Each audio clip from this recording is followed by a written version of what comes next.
दोस्तों एक बार फिर से हम आपके लिए BRO form fill up 2026 apply process की अपडेट लेके आ चुके हैं। किस तरह से आप बीआरओ के 899 खाली पदों के लिए अपने फॉर्म अप्लाई कर सकते हो, स्टेप बाय स्टेप कंप्लीट जानकारी आपको इस वीडियो में दी जाएगी। लास्ट डेट ऑनलाइन आवेदन करने की 4 जुलाई 2026 है, तो आपके पास सुनहरा और बड़ा अवसर है फॉर्म अप्लाई करने का। ऑनलाइन आवेदन करते समय आपको कोई भी ऐसी गलती या फिर मिस्टेक नहीं करनी होगी जिसको करने से आपका फॉर्म भी रिजेक्ट हो सकता है। फॉर्म अप्लाई करते समय आपको सभी महत्वपूर्ण बातों को ध्यान में रखना होगा, तभी आपका एप्लीकेशन फॉर्म सक्सेसफुली सबमिट हो पाएगा। आवेदन करते समय अगर आपके सामने कोई भी टेक्निकल डिफिकल्टी आ रही है तो उसका हल भी आपको इस वीडियो में मिल जाएगा। फॉर्म अप्लाई करते समय आप अपना फॉर्म किस प्रकार से फिल करोगे, कैसे आपको अपनी डिटेल फिल करनी होगी, किस तरह से एप्लीकेशन फॉर्म फिल करने के बाद में किस एड्रेस पर आपको सबमिट करना होगा, पूरी जानकारी आपको इस वीडियो में दी जाएगी। तो आपको ये वीडियो शुरू से लेकर एंड तक बिना स्किप किए हुए देखनी होगी। इस वीडियो को पूरा देखने पर ही आपके सभी सवाल और डाउट क्लियर होंगे। तो चलिए दोस्तों बिना कोई वक्त गंवाए शुरू करते हैं BRO new vacancy form fill up की पूरी जानकारी। फॉर्म भरने से पहले आपको सबसे पहले हमारी वेबसाइट IND सरकारी नौकरी के इस पेज पर विजिट करना होगा, जिसका लिंक आपको नीचे description plus first comment box में मिल जाएगा। और हमारे इस पेज पर विजिट करके आप यहां से बीआरओ का फॉर्म अप्लाई कर सकते हो। बॉर्डर रोड ऑर्गेनाइजेशन सीमा सड़क संगठन बीआरओ के अंतर्गत draughtsman, Hindi typist, store keeper technical, operator communication, operator excavating machinery, electrician की पोस्ट निकली हुई है। 899 वैकेंसीज है, पोस्ट वाइज वैकेंसीज आप यहाँ से चेकआउट कर ले। लास्ट डेट आवेदन करने की 4 जुलाई 2026 है, और जो दूर दराज के यहाँ पर क्षेत्र है उनके लिए 19 जुलाई 2026 तक आप अपना फॉर्म अप्लाई कर सकते हो। 5200 से 20,200 सैलरी है। 10वीं और 12वीं पास कैंडिडेट अप्लाई कर सकते हैं। अलग अलग पोस्ट के लिए अलग अलग क्वालिफिकेशन आप यहाँ से रीड आउट कर ले। 18 से 27 वर्ष आयु सीमा है। जनरल OBC WS के लिए 50 रुपये फीस है। SC ST PWBD को फीस जमा नहीं करनी होगी। Return exam, skill test, document verification, medical examination के आधार पे आपका सिलेक्शन किया जाएगा। ऑफलाइन आप ऑल इंडिया से अप्लाई कर सकते हो। bro.gov.in पोर्टल से इसकी ऑफिशियल वेबसाइट है। इंपोर्टेंट लिंक सेक्शन के अंतर्गत official notification and application form PDF link पर आप जैसे ही क्लिक करोगे तो आपके सामने कुछ इस तरह से यहाँ पर इसकी ऑफिशियल PDF ओपन हो जाएगी। इसी के अंतर्गत आपको एप्लीकेशन परफॉर्मा भी दिया गया है। सबसे पहले आप यहाँ पर वैकेंसी चेकआउट कर ले। Category wise post wise vacancy दे दी गई है। इंपोर्टेंट डेट आप चेकआउट कर ले। एज लिमिट आपको अलग अलग कैटेगरी के लिए यहाँ पर दे दी गई है। साथ ही साथ यहाँ पर आप एज लिमिट के साथ साथ में क्वालिफिकेशन की भी डिटेल चेकआउट कर ले। सभी पोस्ट के लिए अलग अलग पोस्ट के लिए अलग अलग क्वालिफिकेशन आपको यहाँ पर प्रोवाइड करा दी गई है। साथ ही साथ एग्जामिनेशन पैटर्न सिलेबस आप चेकआउट कर ले। फिजिकल क्राइटेरिया की भी इंफॉर्मेशन आपको यहाँ पर देखने को मिल जाएगी। और इसी PDF को आपको नीचे स्क्रॉल डाउन करना होगा। यहाँ पर स्क्रॉल डाउन करते हुए एप्लीकेशन परफॉर्मा भी आपको इसी PDF में देखने को मिल जाएगा। ये इसका एप्लीकेशन फॉर्म है जो आपको फिल करते हुए यहाँ पर सबमिट करना होगा। यहाँ पर आपको आपके इस एप्लीकेशन फॉर्म का एक हार्ड कॉपी प्रिंट आउट ले लेना है और फिर उसे फॉर्म को यहाँ पर आपको अपनी पेंसिल से फिल करना है। सबसे पहले गाइस यहाँ पर आपको पोस्ट का नाम एंटर करना है जिस पोस्ट के लिए आप अप्लाई करने जा रहे हो। तो आप ऑफिशियल नोटिफिकेशन में से ही चेकआउट कर सकते हो कि आप किस पोस्ट के लिए अप्लाई करने जा रहे हो। तो आपको यहाँ पर फॉर्म में अपना पोस्ट का नाम एंटर करना है जिस पोस्ट के लिए आप अप्लाई करने जा रहे हो। उसके बाद गाइस आपको यहाँ पर अपना कोड एंटर करना होगा, पोस्ट कोड। यहाँ से आप चेकआउट कर सकते हो। यहाँ पर पोस्ट के सामने उसका कोड दिया गया है, जैसे कि ड्राफ्ट्समैन के लिए 1 है, हिंदी टाइपिस्ट की पोस्ट के लिए 2, स्टोर कीपर टेक्निकल के लिए 4, यहाँ पर 3 पोस्ट कोड है। तो यहाँ पर आप जिस पोस्ट के लिए अप्लाई कर रहे हैं उसका कोड एंटर करेंगे। उसके बाद गाइज आपको यहाँ पर अपना पासपोर्ट साइज फ़ोटो, जी हाँ दोस्तों, पासपोर्ट साइज फ़ोटो लेटेस्ट यहाँ पर आपको अफिक्स करना है। उसकी डायमेंशन 4 सेंटीमीटर इंटू 5 सेंटीमीटर होनी चाहिए। कलर पासपोर्ट साइज फ़ोटो आपका होना चाहिए, वो आपको यहाँ पर अफिक्स करना है। उसके बाद यहाँ पर आपको अपनी कैटेगरी बतानी है, आप किस कैटेगरी से बिलोंग करते हैं। यहाँ पर आप जिस भी कैटेगरी से बिलोंग करते हैं उसके नीचे आप टिक कर देंगे ओके का। फिर यहाँ पर आपसे कुछ चीज़ें पूछी गई हैं। आपसे पूछा गया है कि क्या आप EX सर्विसमैन के सन हैं। अगर हैं तो आप यहाँ पर यस के ऑप्शन पर टिक करेंगे, नहीं है तो नो के ऑप्शन पर आप टिक करेंगे। फिर आपसे पूछा गया है आप यहाँ पर सर्विंग या रिटायर्ड किसी अधिकारी के सन या डॉटर हैं। अगर हैं तो आप यस करेंगे, नहीं तो आप नो ऑप्शन पर टिक कर देंगे। उसके बाद आपसे पूछा गया है आपका भाई सर्विस करता है ग्रीफ या फिर आर्मी में अगर करता है तो आप यस टिक करेंगे, नहीं तो नो टिक करेंगे। यहाँ पर आपको आपके इस एप्लीकेशन फॉर्म का एक हार्ड कॉपी प्रिंट आउट ले लेना है और फिर उसे फॉर्म को यहाँ पर आपको अपने पेंसिल से फिल करना है। ब्लू पेन से यहाँ पर आप अपना ये फॉर्म फिल करेंगे। उसके बाद आपसे पूछा गया है कि क्या आपके पास एनसीसी का भी सर्टिफिकेट है। अगर है तो आप यहाँ पर यस टिक करेंगे, नहीं है तो नो टिक करेंगे। एनसीसी का सी सर्टिफिकेट है तो आप यस टिक करें, नहीं तो नो टिक करें। उसके बाद आपसे पूछा गया है कि क्या आप सीपीएल हैं। अगर है तो आप यस करेंगे, नहीं तो नो ऑप्शन सेलेक्ट करेंगे। जम्मू और कश्मीर के माइग्रेट कैंडिडेट हैं, अगर है तो यस टिक करेंगे, नहीं तो नो टिक करेंगे। आप स्पोर्ट पर्सन हैं तो यस टिक करें, नहीं तो नो टिक कर दें। इस तरह से यहाँ पर आपको अपनी कुछ डिटेल्स प्रोवाइड करनी है। और यहाँ पर अगर आप स्पोर्ट पर्सन हैं, अगर आप यहाँ पर स्टेट लेवल के खिलाड़ी हैं तो आप इस कॉलम में 1 एंटर करेंगे। डिस्ट्रिक्ट लेवल के हैं तो आप यहाँ पर 2 एंटर करेंगे। और यूनिवर्सिटी लेवल पर आपने गेम में पार्टिसिपेट किया है तो यहाँ पर आप 3rd एंटर कर देंगे। इस तरह से यहाँ पर आपको अपनी स्पोर्ट की डिटेल देनी है। और फिर जब आप अपना एप्लीकेशन फॉर्म सबमिट करेंगे उसके साथ आपको अपने सपोर्टिंग डॉक्यूमेंट आपके स्पोर्ट्स के सबमिट करने होंगे। फिर यहाँ पर आपसे पूछा गया है क्या आपने सर्विस की है। अगर की है तो ईयर में आपको यहाँ पर एंटर करनी है। फिर आपको वेटेज बताना है अपने मार्क्स का। आपकी जो रिक्वायर्ड क्वालिफिकेशन है आपकी पोस्ट की, जिस पोस्ट के लिए आप अप्लाई कर रहे हैं उसकी मार्क्स की वेटेज या परसेंटेज यहाँ पर आपको एंटर करनी है। कोई एडिशनल क्लेम्ड है तो यहाँ पर आप प्रोवाइड कराएंगे। टोटल परसेंटेज यहाँ पर आप अपनी जो रिक्वायर्ड क्वालिफिकेशन है उसकी आप एंटर कर देंगे। फिर आपसे पूछा गया कि क्या आप economically weaker section EWS category candidate हैं। अगर हैं तो यस टिक करें, नहीं तो आप नो टिक कर देंगे। इस तरह से यहाँ पर आपको अपनी डिटेल देनी है। उसके बाद यहाँ पर आपको आपका नाम एंटर करना है। कैपिटल लेटर्स में यहाँ पर आपको अपना नाम एंटर करना है अपनी 10वीं की मार्कशीट के अकॉर्डिंग। फिर आपको अपने फादर का नाम यहाँ पर एंटर करना है अपनी 10वीं की मार्कशीट के अकॉर्डिंग। यहाँ पर आपको इन कॉलम्स में एक कॉलम में अपने नाम का एक कैरेक्टर एंटर करना है। और जब आपके नाम में सरनेम लगेगा तो फिर आपको एक कॉलम का स्पेस देकर अपना सरनेम यहाँ पर एंटर करना है। उसके बाद यहाँ पर आपको अपनी डेट ऑफ बर्थ मेंशन करनी है। पहले आप डे मेंशन करेंगे, फिर मंथ करेंगे, उसके बाद आप ईयर यहाँ पर मेंशन करेंगे। फिर गाइज यहाँ पर आपको अपना परमानेंट होम एड्रेस एंटर करना है पिन कोड के साथ। यहाँ पर आप अपना परमानेंट एड्रेस एंटर करें, यहाँ पर आप अपना पिन कोड एंटर करें। उसके बाद आपको अपना प्रेजेंट एड्रेस यहाँ पर एंटर करना है, ये भी आपको पिन कोड के साथ यहाँ पर एंटर कर देना है।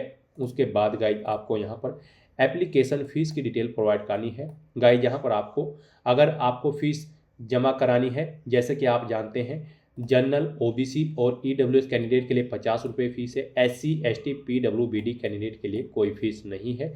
तो यहाँ पर अगर आप फीस क्राइटेरिया के अंतर्गत आते हैं तो आपको अपनी फ़ीस की डिटेल देनी होगी, जैसे कि बैंक का नाम यहाँ पर आपको देना होगा। फिर यहाँ पर आपको ऑनलाइन पेमेंट रेफरेंस नंबर देना होगा।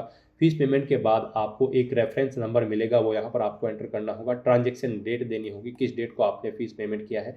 अमाउंट देना होगा, कितना अमाउंट आपने यहाँ पर पे किया है। और अगर आप फीस क्राइटेरिया के अंतर्गत नहीं आते हैं तो फिर आप इस कॉलम को खाली छोड़ देंगे, कॉलम नंबर 14 को। यहाँ पर गाइड आप कैसे अपना फ़ीस पेमेंट करेंगे उसके लिए हम आपको बता दें। आपको यहाँ पर ऑफिशियल नोटिफिकेशन में ही फ़ीस का एक सेक्शन दिया गया है और इसमें आपको आपकी फ़ीस से रिलेटेड सभी डिटेल्स प्रोवाइड कर दी गई है।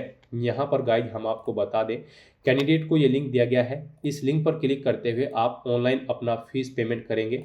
जैसे ही आप इस लिंक पर क्लिक करेंगे आपके सामने यहाँ पर कुछ इस तरह से इंटरफेस ओपन होगा।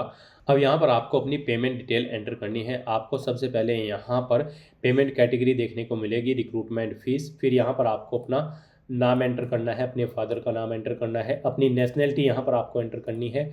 उसके बाद आपको अपनी डेट ऑफ बर्थ यहाँ पर इस कैलेंडर में से सिलेक्ट कर लेनी है। फिर आपको अपना मोबाइल नंबर यहाँ पर एंटर करना है, अपना एड्रेस यहाँ पर आपको एंटर करना है, स्टेट एंटर करना है, पिन कोड, अपना आधार नंबर और फिर आपको यहाँ पर अपना एडवर्टाइजमेंट नंबर एंटर करना है, ट्रेड एंटर करनी है, किस पोस्ट के लिए आप अप्लाई कर रहे हैं, ट्रेड के अमाउंट एंटर करना है, कितना अमाउंट आप एंटर करेंगे। कोई रिमार्क करना चाहते हैं तो आप यहाँ पर एंटर कर सकते हैं। उसके बाद यहाँ पर आपको अपनी कुछ और डिटेल्स देनी है। यहाँ पर आपको रिमीटर का नाम देना है, यानी कि जो फीस पेमेंट कर रहा है उसका नाम आपको देना है, अपना मोबाइल नंबर आपको देना है, ईमेल आईडी अपनी एंटर करनी है। I have read the agree के इस चेकबॉक्स को आपको ओके करना है। ये कैप्चा कोड यहाँ पर आपको एंटर करना है और उसके बाद आपको नेक्स्ट के इस ऑप्शन पर क्लिक करते हुए अपना फीस पेमेंट करना है। जैसे ही आप नेक्स्ट के ऑप्शन पर क्लिक करेंगे फिर आपको अपना फीस पेमेंट की जो ये डिटेल आप प्रोवाइड कराएंगे उसे चेकआउट करते हुए आपको वेरीफाई करना है और फिर आपको अपना फीस पेमेंट यहाँ पर कंप्लीट कर देना है debit card, credit card, net banking या फिर यूपीआई के माध्यम से। और फिर यहाँ पर आपको अपने एप्लीकेशन फीस की एक हार्ड कॉपी प्रिंट आउट ले लेना है। आप जो फीस पेमेंट करेंगे आपको एक रिसिप्ट यहाँ पर मिलेगी, उसका एक हार्ड कॉपी आपको प्रिंट आउट ले लेना है जो कि आपके एप्लीकेशन फॉर्म के साथ यहाँ पर बाद में सबमिट किया जाएगा। तो इस तरह से यहाँ पर आपको अपनी एप्लीकेशन फीस डिटेल प्रोवाइड करनी है। उसके बाद यहाँ पर आपको अपनी इसेंशियल क्वालिफिकेशन की डिटेल देनी है। यहाँ पर जिस पोस्ट पर अप्लाई करने के लिए जो क्वालिफिकेशन रिक्वायर्ड है उसकी डिटेल यहाँ पर आप एंटर करेंगे। यहाँ पर जैसे कि अगर किसी पोस्ट के लिए 10th रिक्वायर्ड है तो यहाँ पर आप 10th एंटर करेंगे और उसके बाद अपनी 10वीं क्लास की डिटेल देंगे। पासिंग ईयर यहाँ पर आपको देना है, बोर्ड या यूनिवर्सिटी का नाम देना है, सब्जेक्ट और मार्क्स की डिटेल यहाँ पर फिर आपको देनी है। यहाँ पर आपको बताने हैं आपने अगर 10वीं की डिटेल आप दे रहे हैं तो उसमें आपके पास कौन कौन से सब्जेक्ट थे, कितने मार्क्स थे टोटल और उनमें से आपने कितने ऑब्टेन किए हैं वो यहाँ पर आप एंटर करेंगे। इनके अकॉर्डिंग आप अपनी परसेंटेज कैलकुलेट करके फिर यहाँ पर एंटर कर देंगे। इस तरह से यहाँ पर आपको अपनी 10वीं, 12वीं, ग्रेजुएशन, पोस्ट ग्रेजुएशन आपने जो भी अपनी क्वालिफिकेशन कर रखी है आपको अपनी हायर क्वालिफिकेशन तक की डिटेल यहाँ पर एंटर कर देनी है। उसके बाद यहाँ पर अगर आपने कोई टेक्निकल क्वालिफिकेशन कर रखी है तो उसकी डिटेल भी आप सेम ऐसे ही यहाँ पर प्रोवाइड कराएंगे। क्वालिफिकेशन का नाम देंगे, पासिंग ईयर देंगे, बोर्ड या यूनिवर्सिटी का नाम देंगे, कितने मार्क्स आपने ऑब्टेन किए हैं वो आप एंटर करेंगे, टोटल कितने मार्क्स थे जिसमें से आपने मार्क्स ऑब्टेन किए हैं वो यहाँ पर आप एंटर करेंगे और फिर अपने मार्क्स की परसेंटेज यहाँ पर आप एंटर कर देंगे इन्हें कैलकुलेट करते हुए। उसके बाद अगर आप यहाँ पर कोई ऐसी पोस्ट के लिए अप्लाई कर रहे हैं जिसके लिए आपका ड्राइविंग लाइसेंस रिक्वायर्ड है तो यहाँ पर ये पोस्ट है ड्राइवर, एमटी, रोड रोलर और ओईएम के लिए। यहाँ पर आपको अपनी ड्राइविंग लाइसेंस की डिटेल भी देनी होगी। आपको बताना होगा आपके पास लाइट मोटर व्हीकल है या फिर heavy motor vehicle driving licence है या फिर कोई अन्य है और उसकी डिटेल यहाँ पर आपको देनी होगी। किस डेट को वो इशू हुआ है वो डेट आप एंटर करेंगे, किस अथॉरिटी ने इशू कराया है उसका नाम यहाँ पर आप देंगे, यहाँ पर ये कब तक वैलिड है वो डेट आप एंटर करेंगे और रिन्यूअल अगर अप टू इफ़ एनी कोई रिन्यूअल है तो उसकी डिटेल यहाँ पर आप देंगे अपने ड्राइविंग लाइसेंस की और अपने ड्राइविंग लाइसेंस की एक हार्ड कॉपी, फोटो कॉपी यहाँ पर आप अपने फॉर्म के साथ सबमिट करेंगे। यहाँ पर इस तरह से आपको अपनी ड्राइविंग लाइसेंस की डिटेल देनी है अगर आप ड्राइविंग की किसी पोस्ट के लिए अप्लाई कर रहे हैं। फिर यहाँ पर अगर आपको एक्सपीरियंस है तो इस कॉलम में आप अपने एक्सपीरियंस की डिटेल प्रोवाइड कर देंगे और अगर आपको एक्सपीरियंस नहीं है तो इस सेक्शन को आप खाली छोड़ देंगे। एक्सपीरियंस है तो आपको अपना एक्सपीरियंस सर्टिफिकेट भी फॉर्म के साथ सबमिट करना होगा, हार्ड कॉपीज़ का अपने एक्सपीरियंस सर्टिफिकेट का। एक्सपीरियंस में अगर आपको डिटेल देनी है तो यहाँ पर नेम और एड्रेस देना होगा, एम्प्लॉयर यानी अपना अगर आपको एक्सपीरियंस है। फिर यहाँ पर आपको बताना होगा कब से कब तक का आपको एक्सपीरियंस है, नेचर ऑफ ड्यूटी आपको देनी होगी, मंथली सैलरी आपकी कितनी थी वो आपको बताना होगा, आप परमानेंट थे या फिर टेम्परेरी बेस पर कार्यरत थे वो आपको यहाँ पर डिटेल देनी होगी। उसके बाद यहाँ पर अगर आप लेबर या फिर सीपीएल एक्सपीरियंस है आपको तो उसकी डिटेल भी सेम ऐसे ही यहाँ पर आप प्रोवाइड कर सकते हैं। यूनिट या फॉर्मेशन देंगे जिसमें आप कार्यरत थे, कब से कब तक कार्यरत थे वो डेट आप यहाँ पर एंटर करेंगे, टोटल मंथ और ईयर इनके अकॉर्डिंग आप कैलकुलेट करके यहाँ पर बताएंगे, ट्रेड बताएंगे किस ट्रेड पर आप कार्यरत थे, प्रेजेंट में आप अपना स्टेटस देंगे कार्यरत हैं या फिर जॉब छोड़ चुके हैं। इस तरह से यहाँ पर आपको अपनी बॉर्डर रोड ऑर्गेनाइजेशन, लेबर या फिर सीपीएल एक्सपीरियंस अगर है तो उसकी डिटेल आपको यहाँ पर कंप्लीट करनी है। उसके बाद यहाँ पर आपको अपना मोबाइल नंबर एंटर करना है जो कि आपके आधार से लिंक है। फिर अगर कोई अल्टरनेट मोबाइल नंबर है तो वो यहाँ पर आप एंटर कर दें। अपना आधार कार्ड नंबर यहाँ पर आप एंटर करें और उसकी एक हार्ड कॉपी भी आपको फॉर्म के साथ सबमिट करनी होगी अपने आधार की। फिर यहाँ पर आपको अपनी ईमेल आईडी एंटर करनी है, कैपिटल लेटर्स में आप अपनी ईमेल आईडी यहाँ पर एंटर करेंगे। उसके बाद आपको डिक्लेरेशन सेक्शन में इन डिटेल्स को रीड आउट कर लेना है, पेज को नीचे स्क्रॉल डाउन करना है। यहाँ पर आपको अपना पैलेस एंटर करना है, डेट एंटर करनी है जिस डेट को आप फॉर्म अप्लाई कर रहे हैं। यहाँ पर अपना लेफ्ट थंब इम्प्रेशन आपको करना है और फिर यहाँ पर आपको अपने सिग्नेचर करने हैं। इस तरह से यहाँ पर आपका फॉर्म कंप्लीट फिल हो जाएगा। उसके बाद यहाँ पर आपको अपने एडमिट कार्ड की डिटेल फिल करनी है।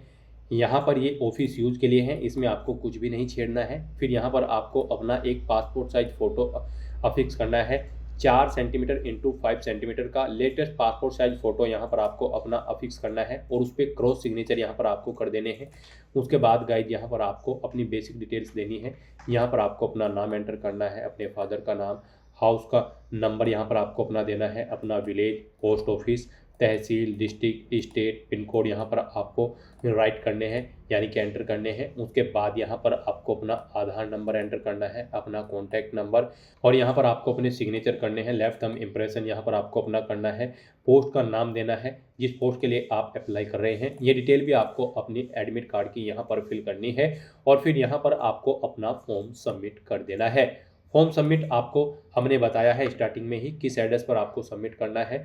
यहाँ पर गाइज आपको अपना form GREF centre DG camp Pune 411015 आपको इस एड्रेस पर अपना फॉर्म सबमिट करना है। इस एड्रेस पर आपका फॉर्म सबमिट होगा। आपको यहाँ पर अपना एप्लीकेशन फॉर्म एक सुपर सब्सक्राइब एनवलप में फिल करने के बाद डालना है और उसके साथ आपको अपने जो रिक्वायर्ड एजुकेशनल क्वालिफिकेशन या फिर अन्य सर्टिफिकेट्स है उनके हार्ड कॉपी भी यहाँ पर आपको अटैच करने हैं और उनमें आपको अपने सेल्फ अटेस्टेड आपके डॉक्यूमेंट होने चाहिए और इस एड्रेस पर आपको फिर अपना फॉर्म सबमिट कर देना है। लास्ट डेट से पहले लास्ट डेट यहाँ पर 4 जुलाई 2026 से इससे पहले आपका फॉर्म इस एड्रेस पर पहुँच जाना चाहिए। और यहाँ पर जो दूर दराज क्षेत्र से हैं उन कैंडिडेट के लिए लास्ट डेट 19 जुलाई 2026 है। इससे पहले आपका फॉर्म यहाँ पर पहुँच जाना चाहिए इस एड्रेस पर। तो दोस्तों ऐसे आप बॉर्डर रोड ऑर्गेनाइजेशन की इस भर्ती के लिए अपने फॉर्म अप्लाई कर सकते हो बिना कोई मिस्टेक किए हुए। आज की इस वीडियो में बस इतना ही। आई होप ये वीडियो आपको पसंद आई होगी। अगर पसंद आई हो तो इसे लाइक और शेयर करें। चैनल पर नए हो तो इसे सब्सक्राइब कर लें। Thanks for watching.